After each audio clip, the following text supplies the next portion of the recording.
हम पढ़ेंगे मत्ती उसका दूसरा बाब फ्रॉम फर्स्ट एंड सिक्स। हेरोदेस राजा के दिनों में जब यहूदा के बैतलहम में यीशु का जन्म हुआ तो पूर्व से कई ज्योतिषी यरूशलेम की में आकर पूछने लगे, यहूदियों का राजा जिसका जन्म हुआ है कहाँ है? क्योंकि हमने पूर्व में उसका तारा देखा है और उसे प्रणाम करने आए हैं। ये सुनकर हेरोदेस राजा और उसके साथ सारा यरूशलेम घबरा गया। तब उसने लोगों से सब प्रधान याजकों और शास्त्रियों को इकट्ठा करके उनसे पूछा, मसीह का जन्म कहाँ होना चाहिए?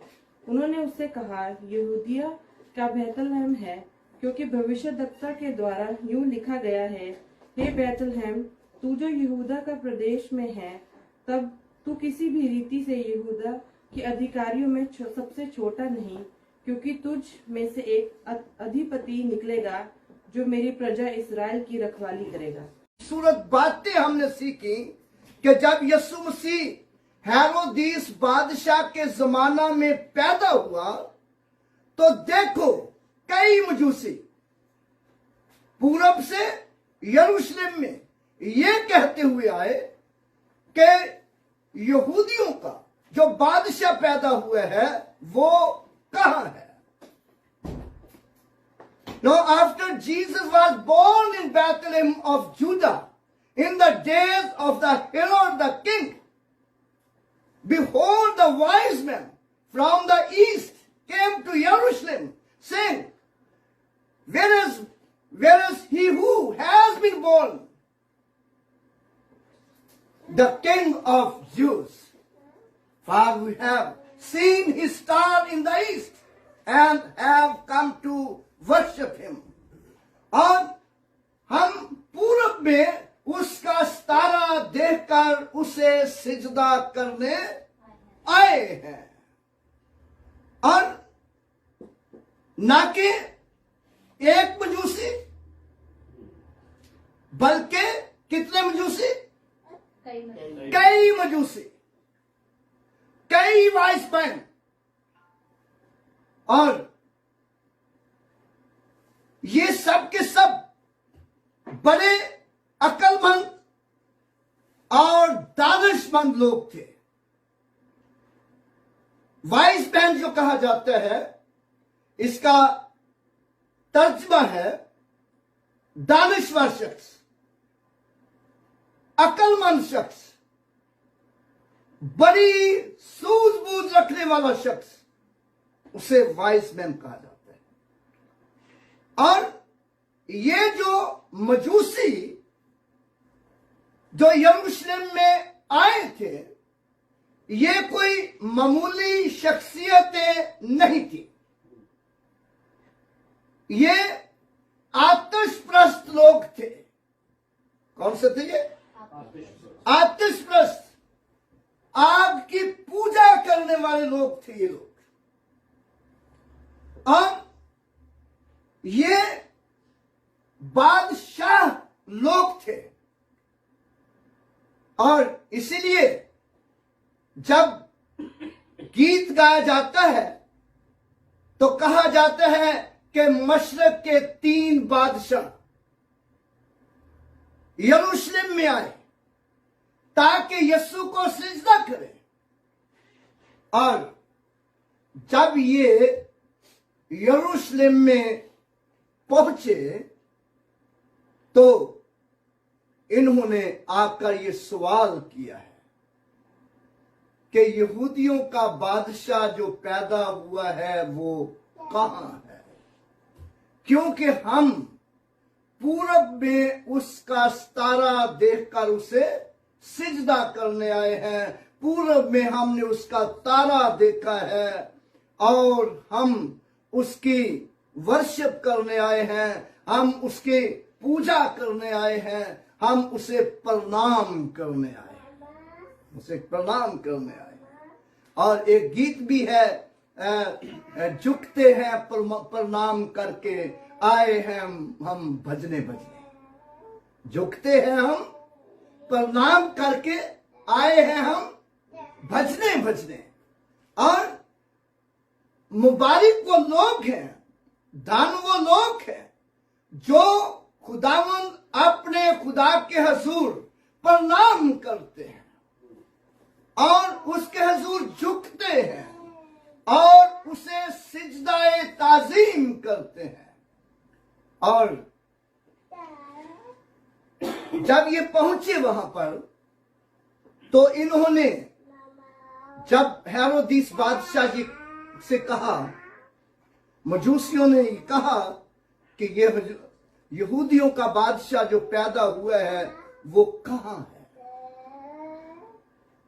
तो यरूशलेम में बड़ी हलचल मच गई।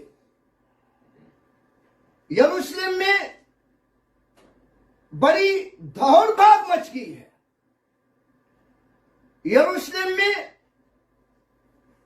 बादशाह और यरूशलेम के सब रहने वाले परेशान हो गए हैं,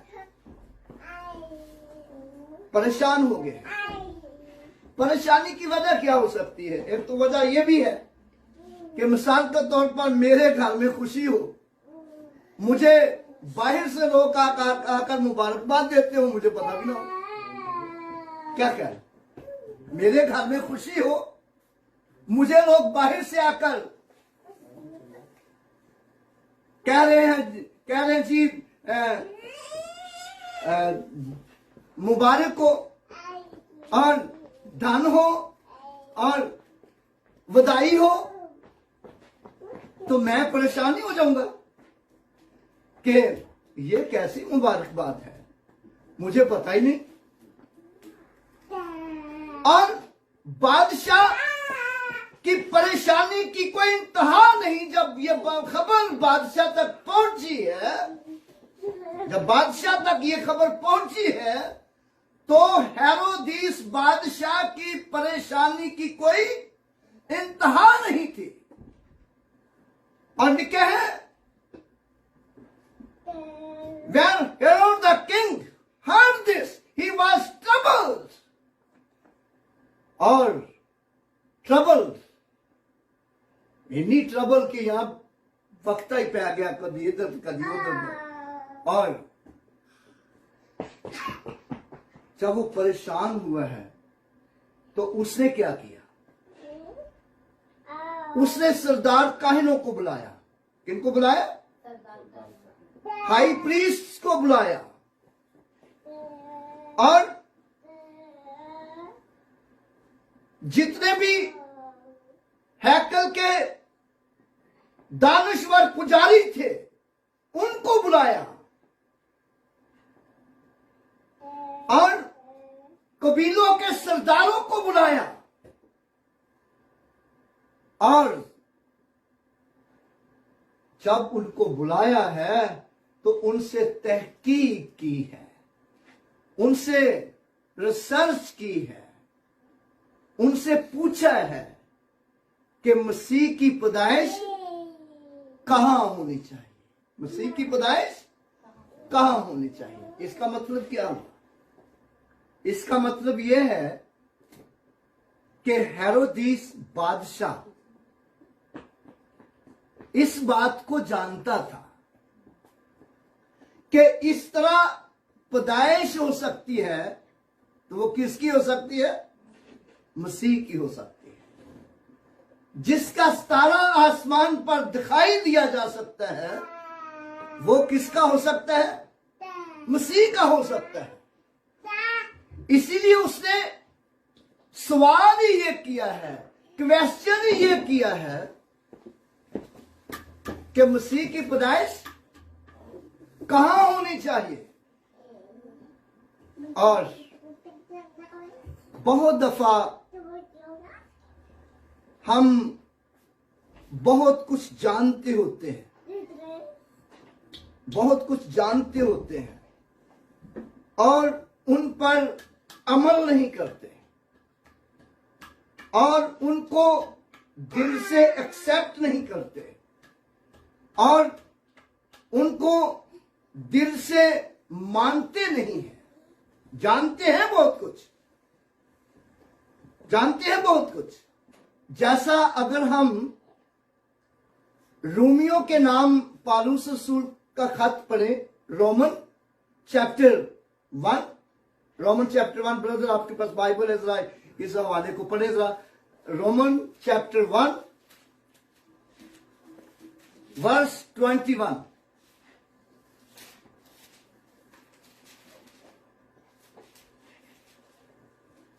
Romans chapter 1 verse 21. For although they knew God, they neither glorified him as God nor gave thanks to him, but their thinking became futile and their foolish heart were darkened. जी, इसलिए अगरचे उन्होंने खुदा को जान तो लिया, मगर खुदा की खुदाई के लायक उसकी तमजीद और शुक्रगुजारी ना की। Because although they know God, they did not glorify to him. They did not glorify to him. But they come futile in their thoughts. बल्कि ये अपने आप को दना जताकर बेवकूफ बन गए। Professing to be wise. Professing to be wise. But they become fools. अपने आप को जिताया है कि हम क्या है? दानश्वर हैं, हम वाइज मैन हैं। We are the wise men, but they come fools. बहुत से ऐसे लोग हैं जो अपने आप को वाइज मैन कहते हैं, अपने आप को दानश्वर कहते हैं और समझते हैं कि हम बड़े अक्लमंद हैं, लेकिन बेवकूफ बन जाते हैं। बेवकूफ बन जाते हैं। जैसा कि हम हेरोदिस बादशाह के ताल्लुक से पढ़ते हैं कि उसने पूछा है कि मसीह की पैदाइश कहां होनी चाहिए, तो फिर परेशानी क्या है? तू परेशान क्यों है? लिखा है ना कि जब हेरोदिस बादशाह ने सुना और बादशाह और यरूशलेम के सब लोग घबरा गए। फिर घबराहट किस बात की है? फिर परेशानी किस बात की है? यीशु मसीह ने कहा तुम्हारा दिल ना घबराए, तुम्हारा दिल ना घबराए। तुम खुदा पर ईमान रखते हो और मुझ पर भी ईमान रखो, और जब तुम खुदा पर ईमान रखते हो और मुझ पर भी ईमान रखोगे तो सारी परेशानियां, सारी उलझने जाती रहेंगी, खत्म हो जाएंगी। और क्योंकि यीशु मसीह इस दुनिया में आया ही इसलिए ताकि वो गरीबों को खुशखबरी, कैदियों को रहाई और खुदा के साले मकबूल की मुनादी करे। साले मकबूल की मुनादी करे। और लेकिन बादशाह जानता भी है, घबराया हुआ भी है, घबराया भी। दूसरी बात यह भी है कि मसीह जो बादशाह है उसको तो किसी बादशाह के घर में पैदा होना चाहिए, और बादशाह के महल में खबर तक ही नहीं। ये भी परेशानी की बात है ना। बादशाह के महल में परेशानी नहीं, खबर तक नहीं। और उन्होंने जवाब दिया हेरोदिस बादशाह को कि यहूदिया के बैतलहम में, कहा जो नबी की मार्फत कहा गया है। नबी ने भविष्यवाणी की थी, नबी ने नबूवत की थी, और प्रोफेट ने प्रोफेसाइड की थी, और यहूदिया के बैतलहम में उसकी पैदाइश होनी चाहिए। और क्योंकि नबी की मार्फत लिखा है, ऐ बैतलहम यहूदा के इलाके, तू यहूदा के हाकिमों में हरगिज सबसे छोटा नहीं। तुझ में से एक सरदार निकलेगा जो मेरी उम्मत इस्राएल की गलाबानी करेगा। और इसका क्या मतलब हुआ? इसका मतलब यह हुआ कि उस वक्त जब ये पेशनगोई की गई थी तो इस्राएल यहूदा के घराने की, बैतलहम के घराने की कोई वैल्यू नहीं थी। ऐ बैतलहम यहूदा के इलाके, तू यहूदा के हाकिमों में से सबसे छोटा नहीं। तू यहूदा के हाकिमों में से सबसे छोटा नहीं। यानी कि यहूदा के हाकिम उस वक्त कमजोर समझते थे अपने आप को,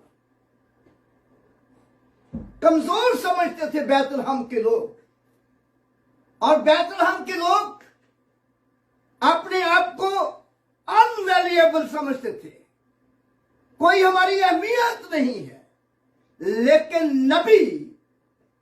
नबी उनको कहता है कि तुम फिक्र नहीं करो, तुम किसी से छोटे नहीं हो, तुम किसी से कमतर नहीं हो, तुम किसी से कमतर नहीं हो, और तुम्हें तो खुदा बहुत बड़ी बरकत देने वाला है। बहुत दफा हम अपनी कमजोरियों में खोए रहते हैं, हम अपनी परेशानियों में खोए रहते हैं, ये समझते रहते हैं कि वो हमसे बहुत बड़े हैं और हम तो कुछ भी नहीं है उनके आगे। यही होता है ना, फलां जी वो तो हमसे बहुत बड़े हैं, बहुत आगे हैं हमसे, उनके पास तो बड़ा रुपया पैसा है, उनके पास तो बड़ी अथॉरिटी है, लेकिन हम तो कुछ भी नहीं है उनके आगे। ऐसा ही समझते हैं बहुत। लेकिन नबी उनको तसल्ली देता है, नबी उनको तसल्ली देता है, कहता है कि तू यहूदा के हाकिमों में सबसे छोटा नहीं। यहूदा के हाकिम कितने भी बड़े अपने आप को समझते हैं तो वो समझते जाए, लेकिन तू अपने आप को कमतर ना समझ, तू अपने आप को कमतर ना समझ, बल्कि तू अपने अंदर असासे कमतरी ना आने दे, तू अपने अंदर असासे कमतरी ना आने दे, बल्कि तुझ में तो एक सरदार निकलने वाला है, तुझे एक बरकत मिलने वाली है। और मेरे भाइयों और बहनों, आज जो मेरी आवाज आप सुन रहे हैं जहां कहीं भी है, और अपने आप को कमतर ना समझें, असास से कमतरी अपनी जिंदगियों से निकाल दें और खुदावंद यीशु मसीह के कदमों में आए, और यीशु मसीह आपको बरकत देना चाहता है, क्योंकि कलाम मुकद्दस में लिखा है, यीशु मसीह ने कहा तुम्हारा दिल ना घबराए, तुम खुदा पर ईमान रखते हो और मुझ पर भी ईमान रखो, क्योंकि लिखा है खुदा ने दुनिया से ऐसी मोहब्बत रखी कि उसने अपना इकलौता बेटा बख्श दिया, ताकि जो कुछ पर ईमान लाए हलाक ना हो बल्कि हमेशा की जिंदगी पाए। For God so loved the world that he gave his only begotten son, that whoever believe in him should not perish but have everlasting life. Hallelujah. तुझ में से एक सरदार निकलेगा और जो अपने उम्मत इस्राएल की गलाबानी करेगा, अपनी उम्मत, अपने लोगों की गलाबानी करेगा, और हम उसके भी हो और घबराएं भी। ये तो दो बातें नहीं चल सकती, हम मसीह के भी कहलाएं और फिर घबराएं भी, और ये भी कहें कि हमारा खुदावंद यीशु मसीह है, फिर मौत से भी डरे, फिर बीमारियों से भी डरे, फिर परेशानियों में से भी डरे, उलझनों से भी डरे। भाई लिखा है कि वो आपकी गलाबानी करेगा और वो आपकी हिफाजत करेगा, वो आपके साथ रहेगा और वो आपको छोड़ेगा नहीं। खुदावंद कहता है मैं कभी तुझसे दस्तबरदार न होऊंगा। खुदावंद अपने लोगों को कहता है कि मैं तुमसे कभी दस्तबरदार नहीं होऊंगा। दस्तबरदार होने से मुराद यह है कि मैं तुम्हें कभी नहीं छोड़ूंगा, मैं तुम्हें कभी नहीं छोड़ूंगा, मैं तुम्हारी गलाबानी करूंगा, मैं तुम्हारे साथ रहूंगा, मैं तुम्हारी हिफाजत करूंगा। और मुबारक वो लोग हैं जो यस्सु के कदमों में रहते हैं और यस्सु हमारी फिक्र करता है। एक और हवाला हम पढ़े, और जब हम पहला पतरस और उसका पहला पतरस उसका 5वां बाब और उसकी 6 और 7 आयत पढ़िए जरा। बस खुदा के कवि हाथ के नीचे फरोतनी से रहो ताकि वो तुम्हें वक्त पर सर बुलंद करे और अपनी सारी फिक्र उस पर डाल दो क्योंकि उसको तुम्हारी फिक्र है। हालेलुया। बस खुदा के कवि हाथ के नीचे फरोतनी से रहो, हलीमी से रहो, खुदा के कवि हाथ के नीचे, खुदा के मजबूत हाथ के नीचे, खुदा के मजबूत हाथ के नीचे। Therefore the humble yourself under the almighty hand, under the mighty hand। और मुबारक वो लोग हैं जो खुदा के कवि हाथ के नीचे रहते हैं, हलीमी से रहते हैं और खुदावंद उनकी क्या करता है, उनकी क्या करता है, फिक्र करता है। खुदा उनकी फिक्र करता है। यही तो नबी ने बैतलहम के लोगों को कहा, बैतलहम के लोगों को कहा क्या है, बैतलहम यहूदा के इलाके, तू यहूदा के हाकिमों में हरगिज सबसे छोटा नहीं, तुझ में से एक सरदार निकलेगा जो मेरी उम्मत इस्राइल की गलाबानी करेगा। और बादशाह को फिर भी तसल्ली नहीं हुई क्योंकि वो अपने आप को दानिशमंद समझता था, बादशाह था वो। और फिर भी उसने मजूसियों को, वाइज मैन को चुपके से बुलाया और उनसे तहकीक की, उनसे रिसर्च की और कहा वो सितारा तुमको किस वक्त दिखाई दिया था, किस वक्त दिखाई दिया था। और ये कहकर उन्हें बैतलहम को भेजा और कहा जाकर उस बच्चे की बाबत ठीक ठीक दरियाफत करना, रिसर्च करना, जब वो मिले तो मुझे भी खबर दो ताकि मैं भी आकर उसे सिजदा करूं। कह रहा मैं भी उसे सिजदा करूं, लेकिन दिल में मुकारी है। बहुत दफा होता है कि हम दुआएं भी करवाते हैं, कलाम भी सुनते हैं, कलाम पढ़ते भी हैं, लेकिन गुनाह अपनी जिंदगी से नहीं निकालते, पाप अपनी जिंदगी से नहीं निकालते, पाप अपनी जिंदगी से नहीं निकालते। मुबारक वो लोग हैं जो पापों से तौबा कर लेते हैं। धन है वो लोग जो अपने पापों से तौबा कर लेते हैं और उस रिसर्च के मुताबिक उस पर अमल करते हैं। लेकिन हेरोदिस ने ऐसा नहीं किया। लेकिन हम देखते हैं कि जब मजूसियों ने बादशाह की बात सुनी तो वहां से रवाना हुए, वहां से निकल पड़े उस जगह से। और जैसे ही वो बादशाह के घर से निकले हैं, जैसे ही वो बादशाह के महल से निकले हैं तो लिखा है कि देखो जो तारा उन्होंने पूरब में देखा था और वो उनके आगे आगे चला। कब कब इस तारा उनके आगे आगे चला? तारा कब उनके आगे आगे चला? जवाब दीजिएगा ना। हाँ? जब वो बादशाह के महल से बाहर निकले। और मेरे भाई और बहनों, उस वक्त तो वो तारा था जो आसमान था पर था, जो मजूसियों की रहनुमाई कर रहा था। लेकिन अब जो तारा है, अब जो तारा हमारी रहनुमाई करता है, वो कौन सा है? वो बाइबल मुकद्दस है। बाइबल मुकद्दस एक सितारा है।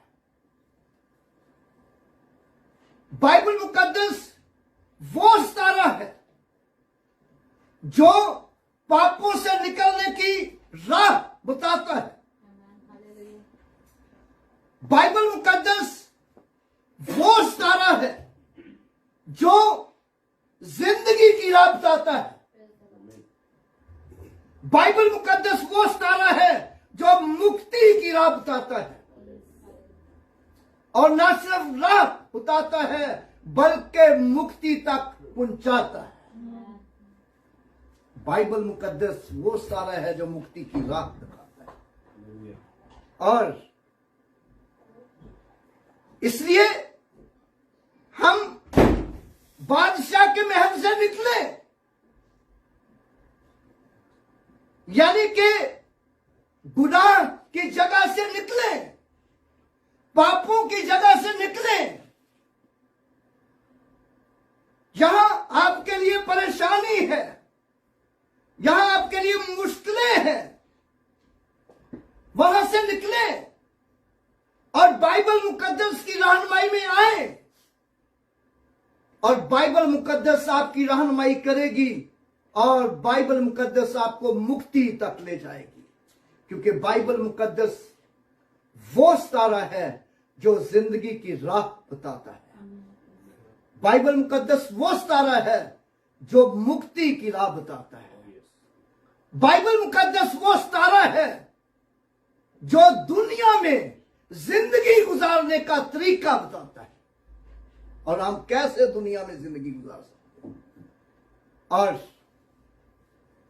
लिखा है जब बादशाह का महल उन्होंने छोड़ा तो तारा उनकी रहनुमाई करने लगा। तारा उनकी रहनुमाई करने लगा और उस जगह पर पहुंच गया जहां वो बच्चा था, और वो तारे को देखकर नहायत खुश हुए। When they saw the star, they were great joy. For great joy.